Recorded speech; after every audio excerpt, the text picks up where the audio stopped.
माता को सुख शांति दें, शुभ मंगल में कामना, शुभ आशीर्वाद। क्या कहा सेवक ने महाराज, एक कहाई हमें साड़ी लियो,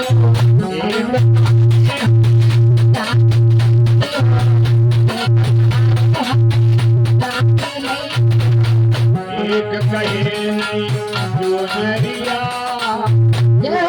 करियो दुई दिया दुनिया बना दुख राती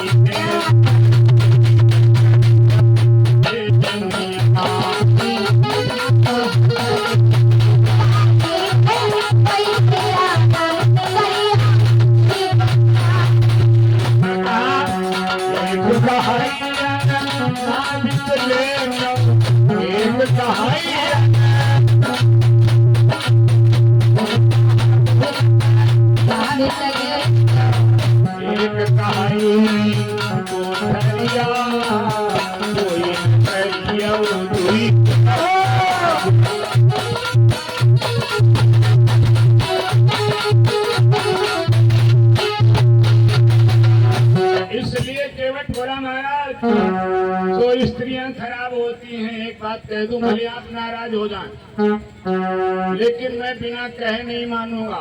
सुनिए सरकार क्या कहा, दशरथ प्रिया, आपके पिता महाराज दशरथ, दशरथ प्रिया तीन नाई लौटे, दशरथ प्रिया काहे कराम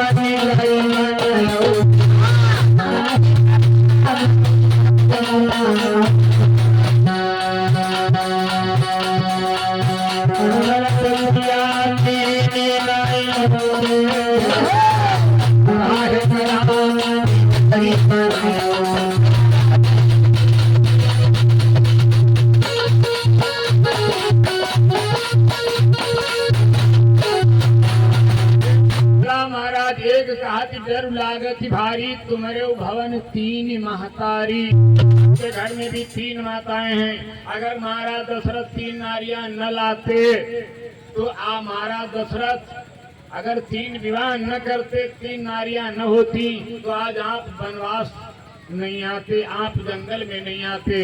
इसलिए महाराज मेरे को वही डर लग रहा है। कौन? दो स्त्रियों वाला रोग नहीं लगना चाहिए। यहुना रोग लगई भगवाना, दो स्त्रियों वाला रोग नहीं लगना चाहिए। इसलिए महाराज यहुना रोग लगई भगवाना, यहुना रोग लगई भगवाना,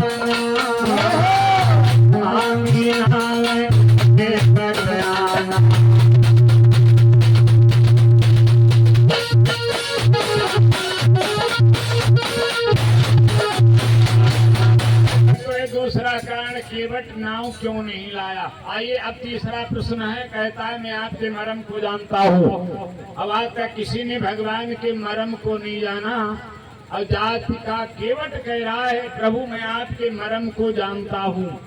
हाँ, कौन भगवान के मर्म को जानता है? जाने सोई जही देहु जनाई, जानत तुम ही हुई जाई। जिसे भगवान अपना मर्म जना देते हैं वही जानता है। इसलिए भगवान ने इसे अपना मर्म जनाया है, तभी जानता है।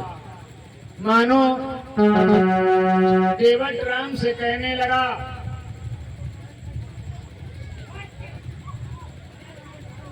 बोले सच्चिदानंद भगवान की जय हो, बोले सद्गुरुदेव भगवान की। तो किसी ने भगवान के मर्म को नहीं जाना। केवट कहता है मैं आपके मर्म को जानता हूँ। याद रखना भाई, श्रृंगी ऋषि मर्म नहीं जाना, प्रथम आई यज्ञ जिन ठाना।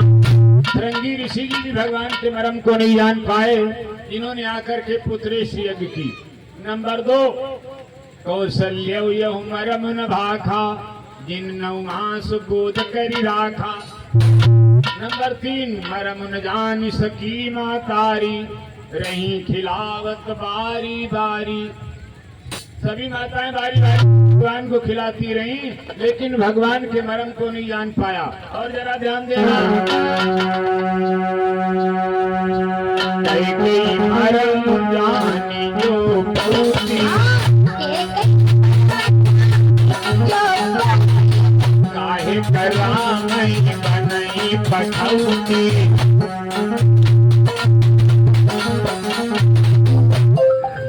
दशरथ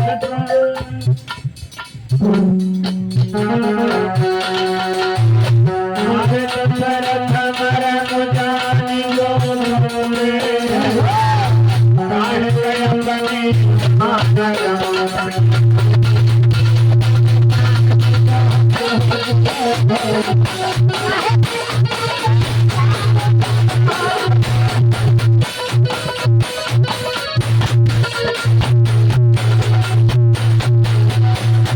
दशरथ अगर भगवान के मरम को जान पाते तो अपने प्राण नहीं गंवाते।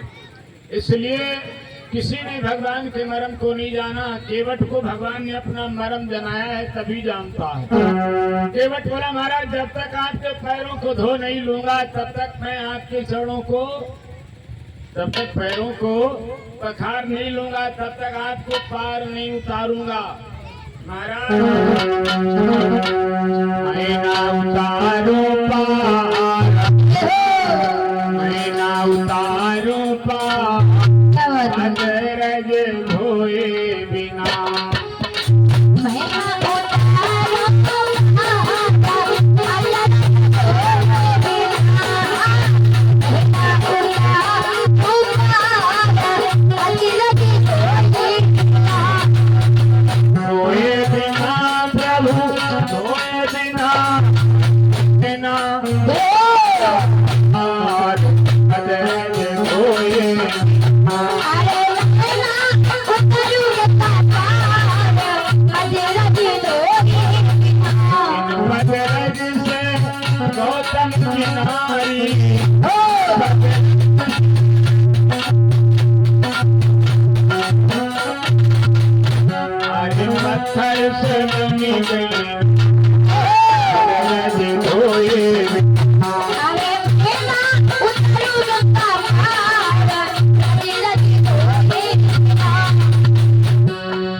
कमल धोई चढ़ाई नाव नाथ ना उतराई चाहूं। आपके पैरों को धो लूंगा, नवैया में बिठा लूंगा, गंगा के पार कर दूंगा, लेकिन उतराई नहीं लूंगा। और महाराज हमारा आपका पहला पहला मिलन हुआ है। अगर आपको विश्वास न हो तो महाराज मोहि राम राउर यान दशरथ शपथ सब साची गाओ। आपके पिता दशरथ की कसम खा करके कह रहा हूं, और आपकी आन पैरों को धो लूंगा, गंगा के पार उतार दूंगा, लेकिन उतराई नहीं लूंगा। पद कमल धोई चढ़ाई नाव नाथ ना उतराई चाहूं। मोहि राम राउरी आन दशरथ शपथ साची कहां। और जैसे ही कहा तुम्हारे बाप दशरथ कहम, लक्ष्मण को क्रोध आ गया।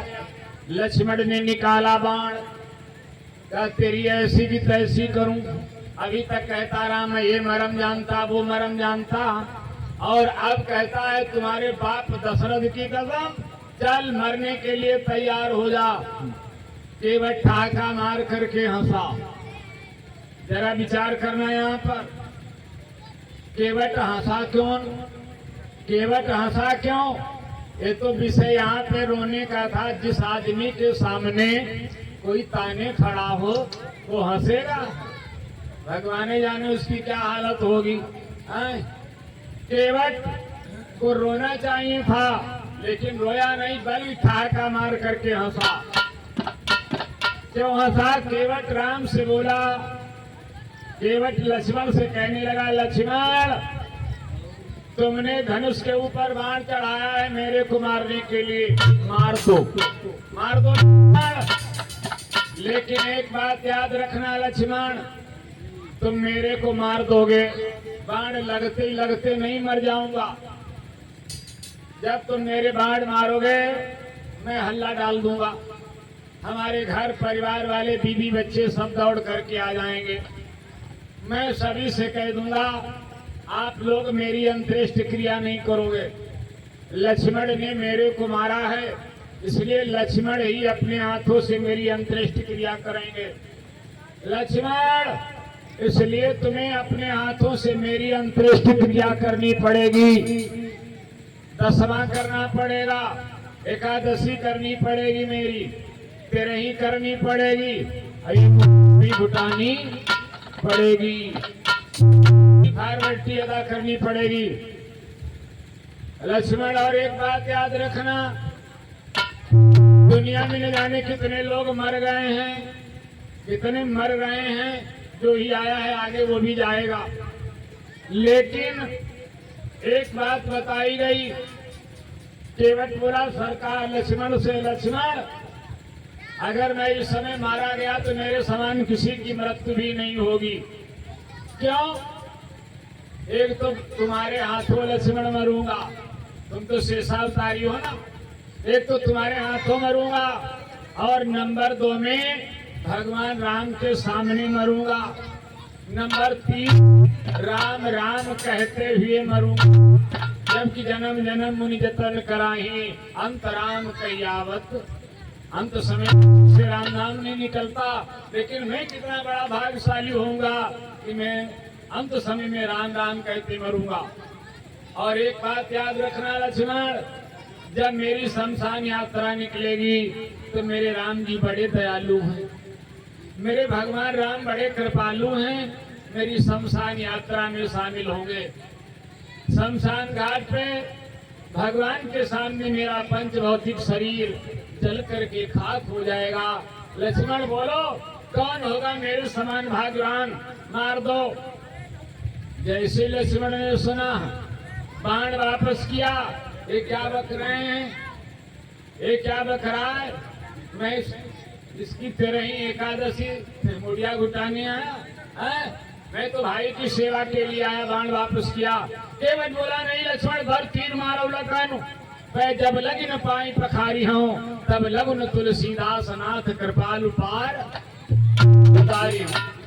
जब तक पैरों को नहीं धोलूंगा तब तक पार नहीं उतारूंगा। भगवान बोले, भैया अगर ऐसी बात है तो ज्ञान जलवाई पखारू,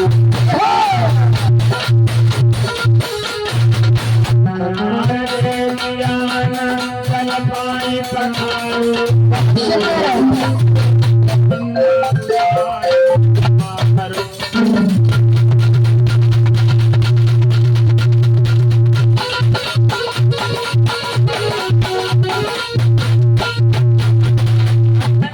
मेरे को जल्दी है आगे जाना, इसलिए जल्दी पैरों को पखारो। अब केवट अपनी नवैया से उठा, अभी तक नवैया में बैठा बैठा भगवान से बातें करता रहा, ना भगवान को वंदन भी नहीं किया, बैठा बैठा वहीं से बातें करता रहा। अब नवैया से उठा, और जब उठा बाहर निकला, अपने गांव की तरफ जाने लगा, तो लक्ष्मण ने कहा, भैया इसको नाव इधर लानी चाहिए थी, ये उधर कहाँ गांव की तरफ जा रहा है। राम जी ने आवाज लगाई, भैया केवट, तुमको तो नाव इधर लानी चाहिए थी, तुम उधर कहाँ जा रहे हो। केवट खड़ा हो गया और हाथ जोड़ करके बोला, सरकार हम दीन गरीब लोग ज्यादा तो कुछ नहीं जानते, लेकिन इतना जरूर जानते हैं, जब कोई धर्म का काम करो तो बीवी और बच्चों का साथ में होना जरूरी है। बस आप ठहरिए, अभी गया, बीवी बच्चे ला रहा और प्रेम से आपकी सेवा होगी। बोले सच्चिदानंद भगवान की। तो जैसे ही केवट चला, लक्ष्मण बोले, भैया ये कब घर जाएगा, कब बीबी लाएगा, कब बच्चे लाएगा, हैं? कब स्नान करेगा, कब कपड़े बदलेगा, तब तक क्या यहीं फिर खड़ा रहना पड़ेगा। भगवान बोले भैया फंसे हैं, क्या करें। अब केवट ने सुन लिया, भगवान कहते हैं फंसे हैं। केवट लौट आया, बोला सरकार कौन कहता है आप फंसे हैं। अगर आपको जल्दी है तो थोड़ी दूरी पे बहुत बढ़िया घाट है,